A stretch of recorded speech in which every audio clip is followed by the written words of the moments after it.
Welcome, and I'm so glad you tuned in to this episode of Navigate. My name is Tim Austin, and I'm the host and creator of this podcast. And this is the place to come for conversations that inspire and equip us through life's transition seasons.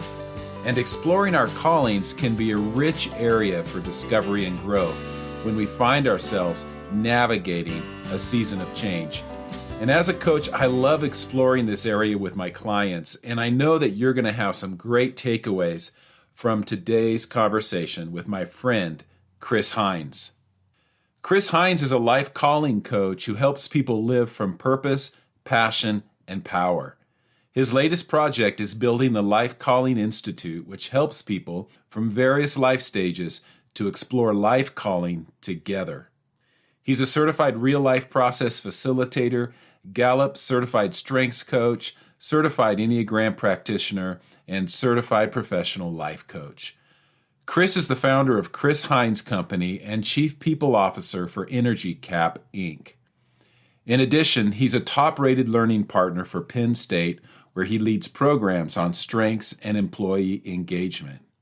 Chris is also a speaker and the author of several faith-based books.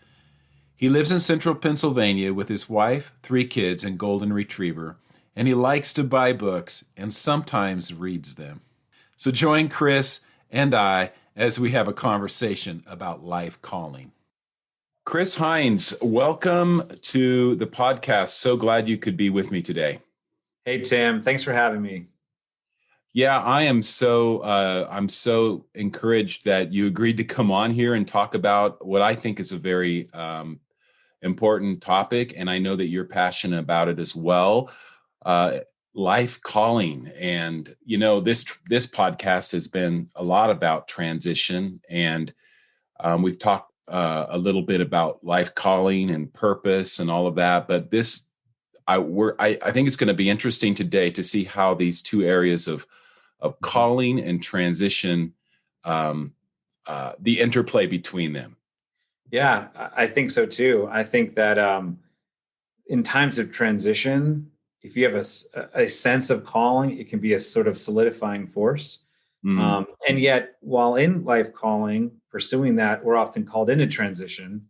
Right. And if you're stable about your calling, the transition's okay. So I think you're right. I think they play really well together. Yeah. So I want to start by hearing a little bit of your story. I think our listeners will be blessed just to kind of hear a little bit of background of your story related around calling and transition and how that's brought you to the place you are now. Sure. Yeah. Well, so I'll start with this past fall, 2020. So this was a time of a lot of deeper work for me.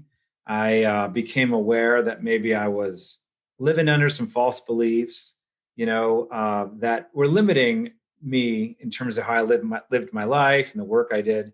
And so I felt sort of called and ushered into this deeper self-awareness. And I realized, I was living under some false beliefs and seeing myself an incomplete way. And because of that self-awareness work, I just felt sort of swept into this issue of calling. Like, hey, if I was seeing myself this one way or several ways, which were a little bit incomplete, how did that affect my sense of calling, right? And so that took me back to 5 years ago. I was actually at the time the head of marketing for a software company. It was a family business, so I ran the marketing function. I was doing well. I was, succeeding, achieving goals.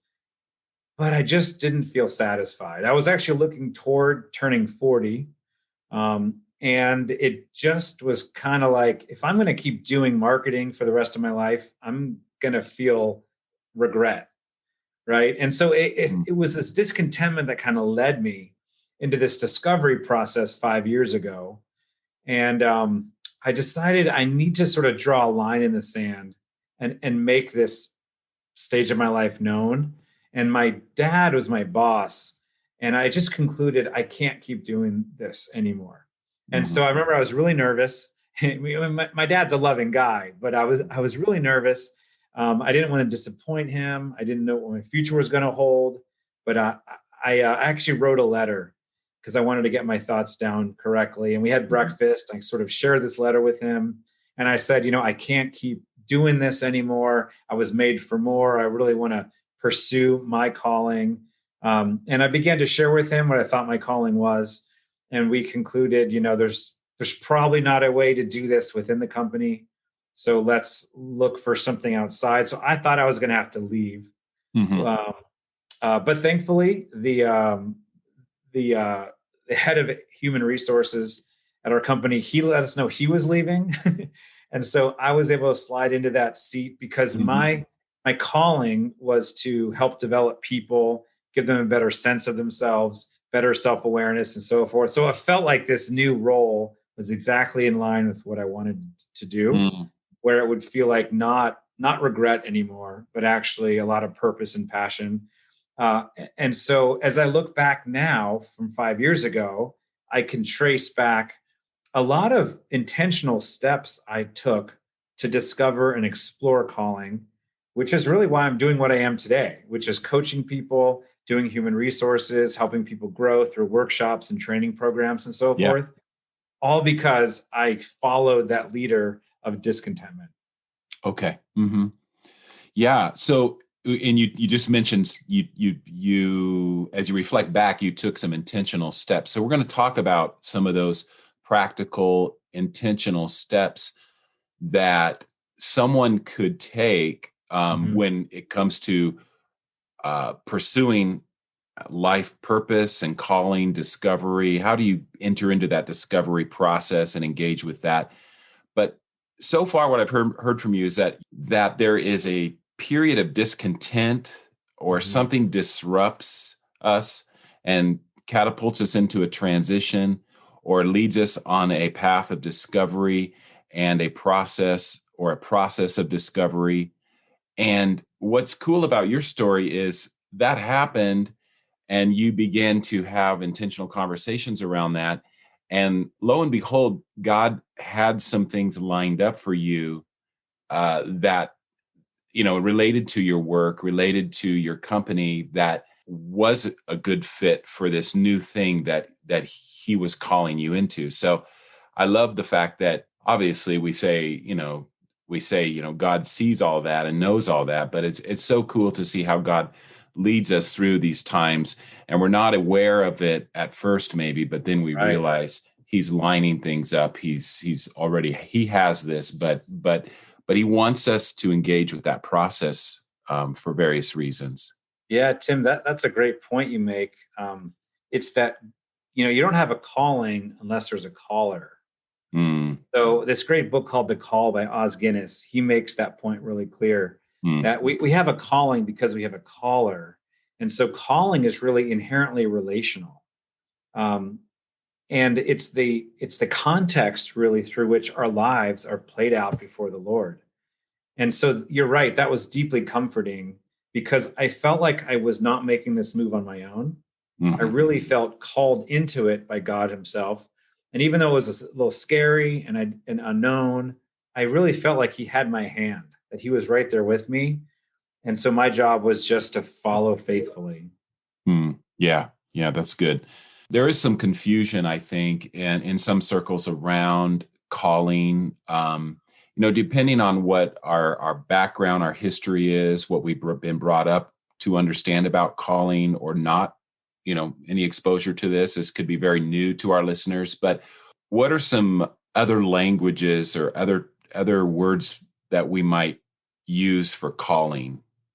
Yeah. So the word vocation, we hear that a lot. Maybe as a replacement for calling. We also hear profession, that one's profession is their calling. So those three words I tend to hear kind of interchangeably: vocation, calling, and profession, which kind of gets us into the area of work and jobs and so forth, careers. Right. But one misbelief, I think, is that your job equals your calling. I've come to really understand calling is much bigger than a single job. So maybe if you lose your job or you change your job, you may be thinking, I lost my calling. I got fired, so I Mhm. got fired from my calling. That's just not the case, right? Our calling is much bigger than our job, and hopefully our job supports our calling, but it isn't contained in our job. Well, I think that's just a really good area to engage with, this whole area of what is my understanding of calling, because a lot of times so much of our identity is wrapped up in our work and our Yeah. job, our profession. And I'm just thinking about, you know, for myself and my wife, we were 20 years living overseas. We were working cross culturally. We were doing a lot of things that caused this over many years doing that gave me a sense of purpose and identity in that context and doing and fulfilling those roles. And yet when I had my own personal disruptors come about and I began to become aware of some shift and some changes, and God invited me into that process of discovery of what could be next for me, I had a lot of struggle with identity Hmm. Yeah. and what that meant for calling, because I had connected calling to my profession, to my job, to the roles, to the titles, the things that I had done in the past.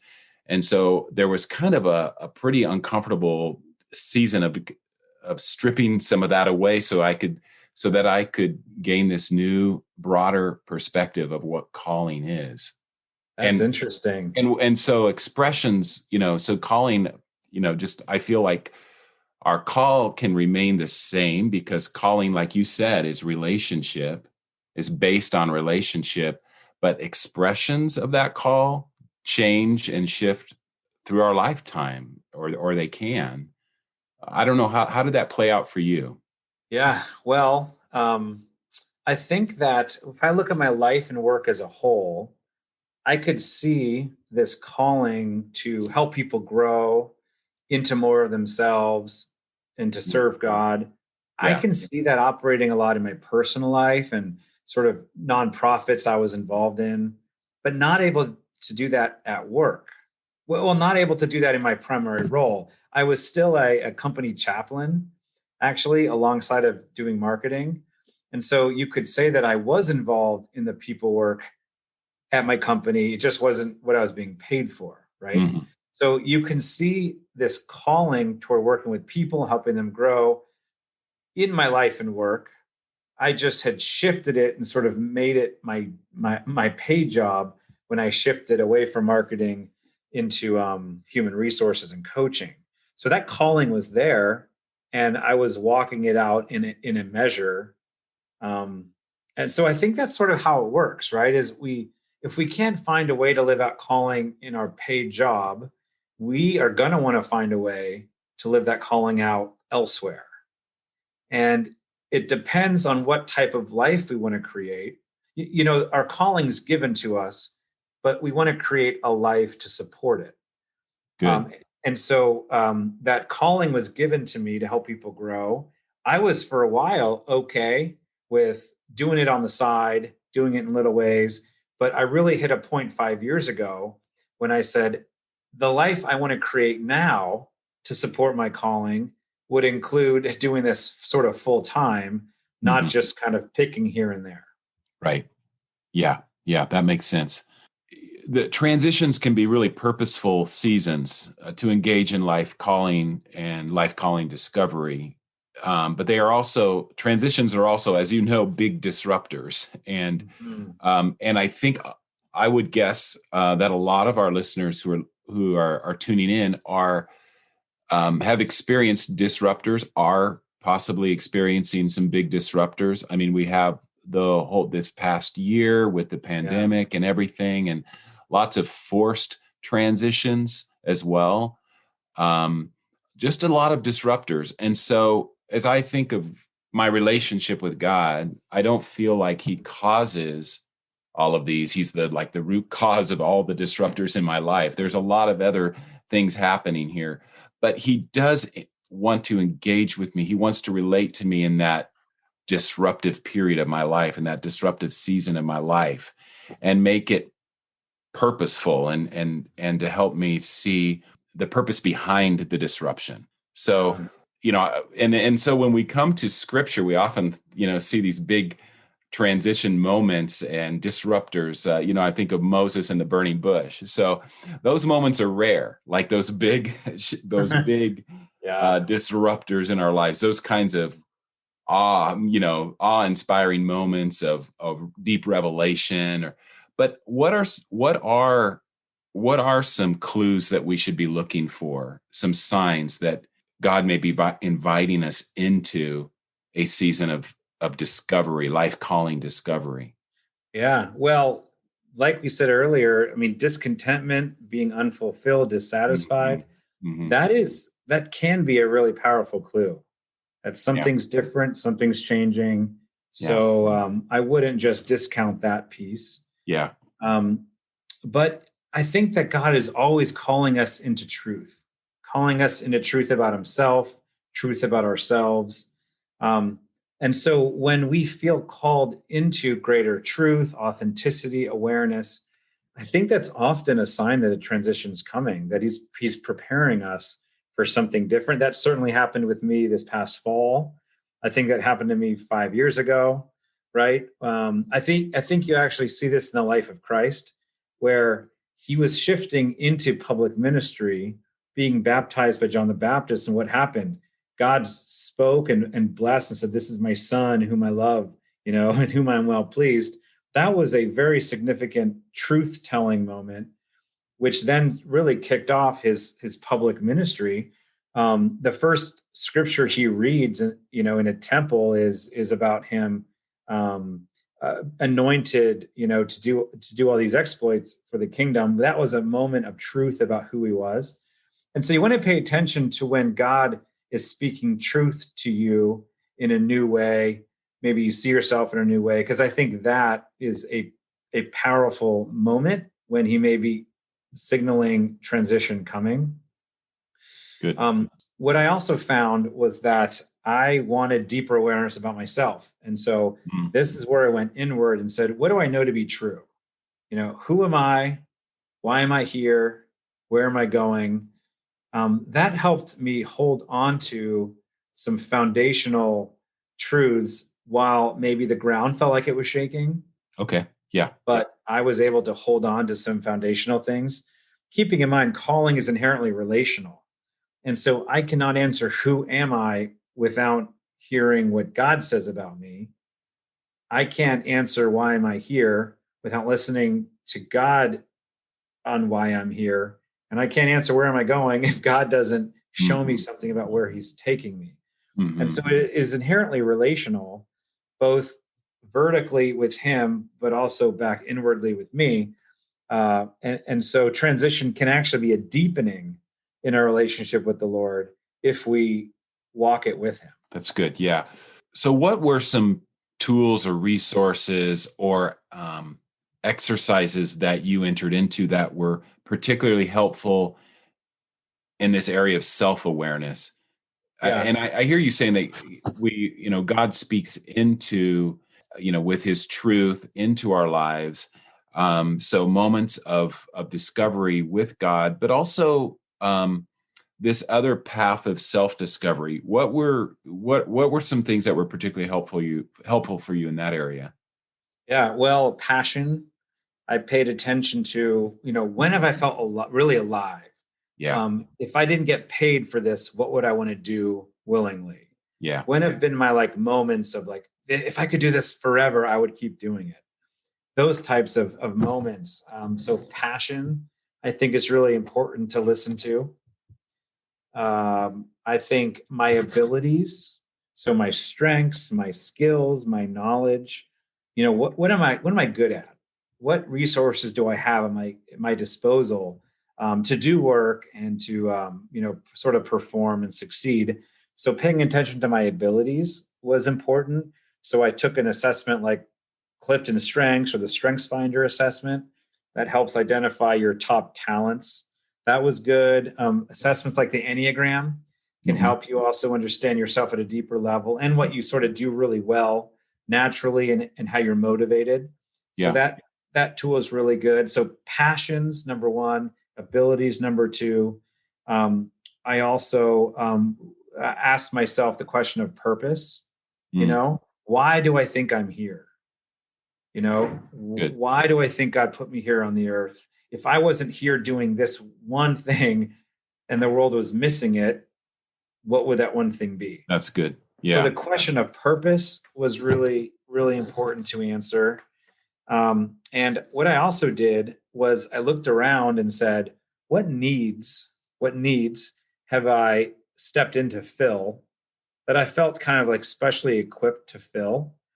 So it's not just about my own passion, purpose, abilities. It's also about the needs. Like what Okay. needs are Yeah. around me that have like made themselves known, and how can I step into filling those needs?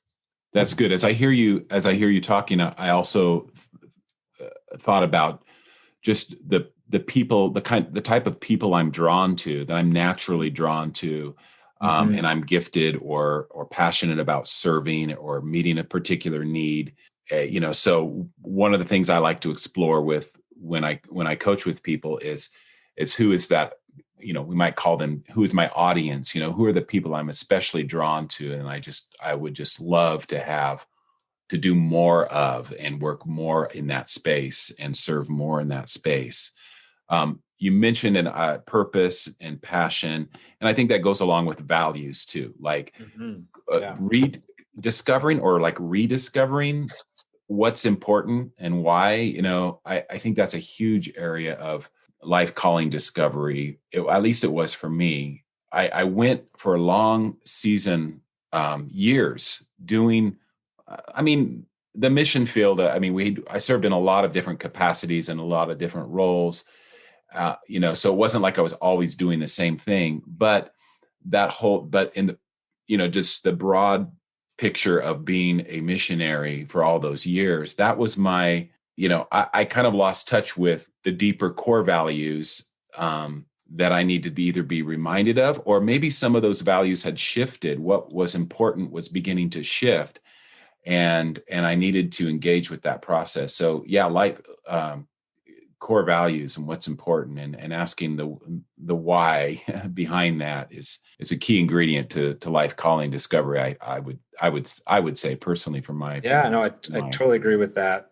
And then what I did was make sure that I engaged mentors, mm, community. okay, I don't think calling is figured out on your own. yeah, We're not meant to figure this out as an island. And often, sometimes God speaks directly into something, but sometimes he speaks through other people's wisdom and discernment as sort of serving as mediators, between you and good, God. yeah. And so I think that community is so important. Family, friends, folks that you're accountable to, that you submit to, mentors, coaches. We really need to be listening to those who know us. Because what I've found is that I have a sense of who I am and what I'm good at, what I'm called to, and so forth. But often other people have seen me in action and they have something to add too. They can speak into it as well. And so I've really looked to others for a sense of confirmation and even deeper awareness. And so we don't want to miss the community piece, in the subject of calling, because it's so important. That's a great point, Chris. Life calling discovery cannot be done in isolation. Yeah, you Yeah. need community, you need connection, you need to engage. And that kind of goes to what was going to be my next question. And I think you've already touched on some of this, but what kind of support structures, and resources do you recommend when it comes to engaging this area of life calling discovery? Because people often, we lack, this is a time of when we lack clarity and direction, and we feel a need for support, but we're not always sure what that looks like. Yeah. Yeah. Well, authentic relationships, that's Mm, critical. So, folks you're going to commit to walk this journey with, let them know, like, I'm in a process of greater discovery. We walk this with me, and be honest and authentic, about it. mm, So authentic relationships is one of those sort of structures or resources that's critical. I think that Personality assessments, self-assessments can be another really critical tool. Like I said, Clifton Strengths, also called Strengths Finders, Key the Enneagram is really good. There may be other awareness tools listeners use, but these types of tools can help identify and give language to principles for us to know. Values and needs assessment. Right. We've got a great one that you use and I use. Yes. That's great too. So assessments are great. I think that one principle that I've tried to uphold in a discovery process, which is sort of a structural thing, don't make big changes or make big decisions right away. I see calling as a series of faithful steps. And we are called to take one step and put one step in front of the other. But I just think that probably commit yourself to a process of wisdom and discernment over time with trusted relationships. Don't make a huge leap, right away. Like, take small, faithful steps one at a time based on what you're learning, and then see where that takes you. That's really, really good advice, Chris, because I think that we often we can get impatient with the process, right? And we want to move to that next thing. Transition can be uncomfortable, can look messy. And yet it's this rich, fertile ground for discovery and growth. And so what you're saying is so true. One step at a time, see it as a process unfolding rather than one big leap to get to the other side, right? Yeah, and I think some of that leap comes from a couple things. One, a lot of us are afraid to miss it. We feel like we wasted all this time. Now we have to leap quickly and leap far in case we miss it. I really see calling as a journey of faithful steps, not a destination of starts and stops. I think it's hard to think we're going to miss it if we keep calling as relational. Then we're not going to miss it because we're in this walk with the Lord and He forgives and He leads us and we grow. But if we look at it as a destination we're going to fail and miss, that does not feel very relational to me, based on a God of grace and forgiveness and new creation. That feels more law-based to me. Then there's a series of spiritual practices which I think are really helpful in this process. Things like, prayer, silence and solitude, intentional discernment, storytelling and listening, journaling, kind of listening to your own life and stories, and listening to other people's stories. All of these, what I think of spiritual practices, are vital. If you read the literature down through the ages on calling, these types of practices seem to be really important in discerning God's call, and not just discerning God's call once, but living into God's call for you. So that's to say, we don't just need community and prayer and silence and solitude and discernment. Once we are seeking to discover our call, we really need these practices to keep going at it, to live into our calling. And so I'd recommend all of these practices in some measure. Good. And again, and I would just reinforce what you just said. Just, we need these practices to live into our calling. That's so good, because it's also transition and life calling discovery. These seasons are a season for equipping ourselves with new tools and life habits and practices that are going to sustain us moving forward. And I think that sometimes we get into these places because we haven't, or we've gotten out of the habit of doing such and such, some life-giving exercise, some life-giving habit, some life-giving way that we're rhythm during our week or days that has helped us sustain. And so what you're saying, I just think is so true, that but it's also a time of just re-engaging, but also equipping ourselves with new tools, kind of surrounding ourselves with new support structures to move forward. Right. So good. Okay, Chris. Well, let me, as we wrap up the conversation today, and this has been so good. And I know I want to give you an opportunity to share a little bit about what you're doing and how our listeners can engage with some of the things that you're offering right now. So I want to give you an opportunity to do that. But first, I want to ask you, what advice, okay, I'm going to put you on the spot here. What advice would you give to your 20 or 30 something self, especially when it comes to engaging this area of life calling? Wow, great question. 20 and 30 something self. Well, what I would say is try things out.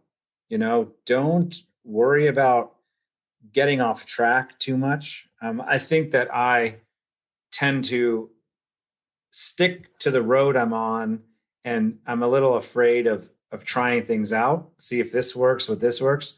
One of the things I've read in the literature is the importance of trying and having life experience and testing things out. So I would say to myself, hey, just dabble a little bit, follow the path, veer off the path a little bit, see how you feel about this, see what kind of results you get. So I'd say be a little freer in the path that you're on and invite new experiences. I think I would say that. I think I would also say secondarily, invite more people in to the journey. Don't walk it alone. I think that I kind of walked my journey alone a bit too much. And I think I missed out on some things. So, I'm not saying invite the whole world in, but invite several really authentic relationships in to the journey of life, and, be okay with not having the answers. It's good.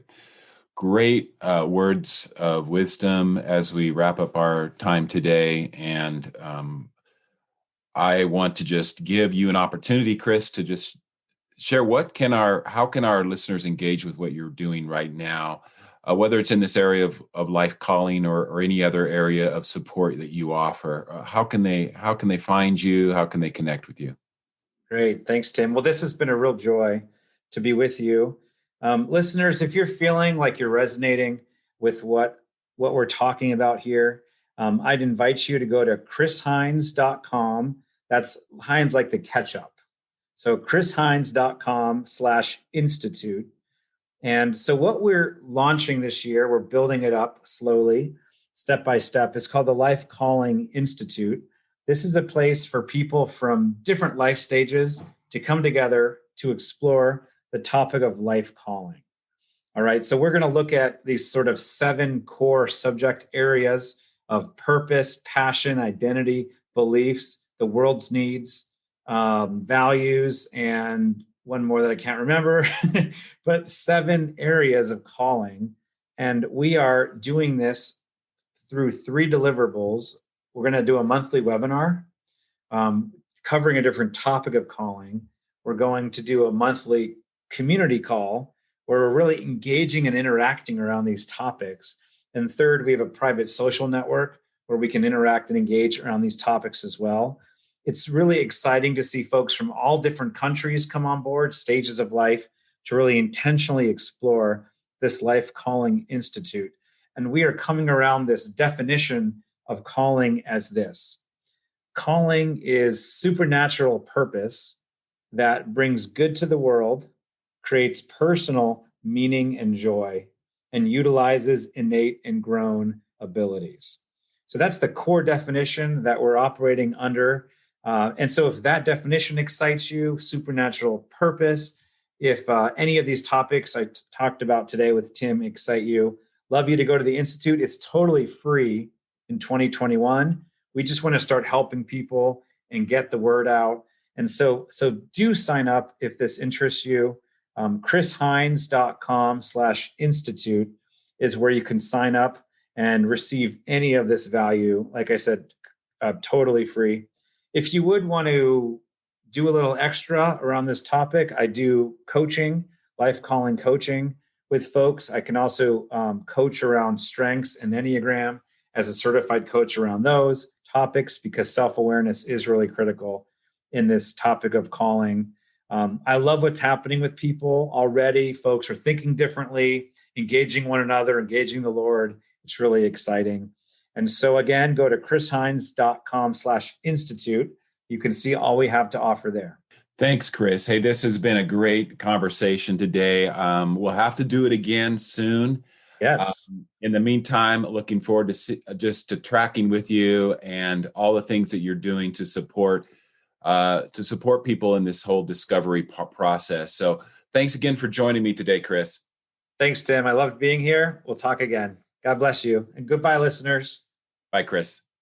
As Chris reminds us, life calling is a gift formed out of relationship, never in isolation. Our assignment is to create a life to support and steward that calling. Life calling discovery is more often a series of intentional steps rather than one big leap. So what intentional steps could you start taking to explore and discover your personal life calling today? Working with a coach is a great way to start paying attention through disruptive seasons of transition. Learn more by booking a discovery call with me at EncompassLifeCoaching.com. And if this podcast has been helpful to you, we would really appreciate a review on iTunes to help us with our ratings in the podcast world, which will ultimately help more listeners find us. So glad you tuned in to this episode of Navigate. I've been your host, Tim Austin, helping you navigate change with confidence and clarity, and I'll see you next time.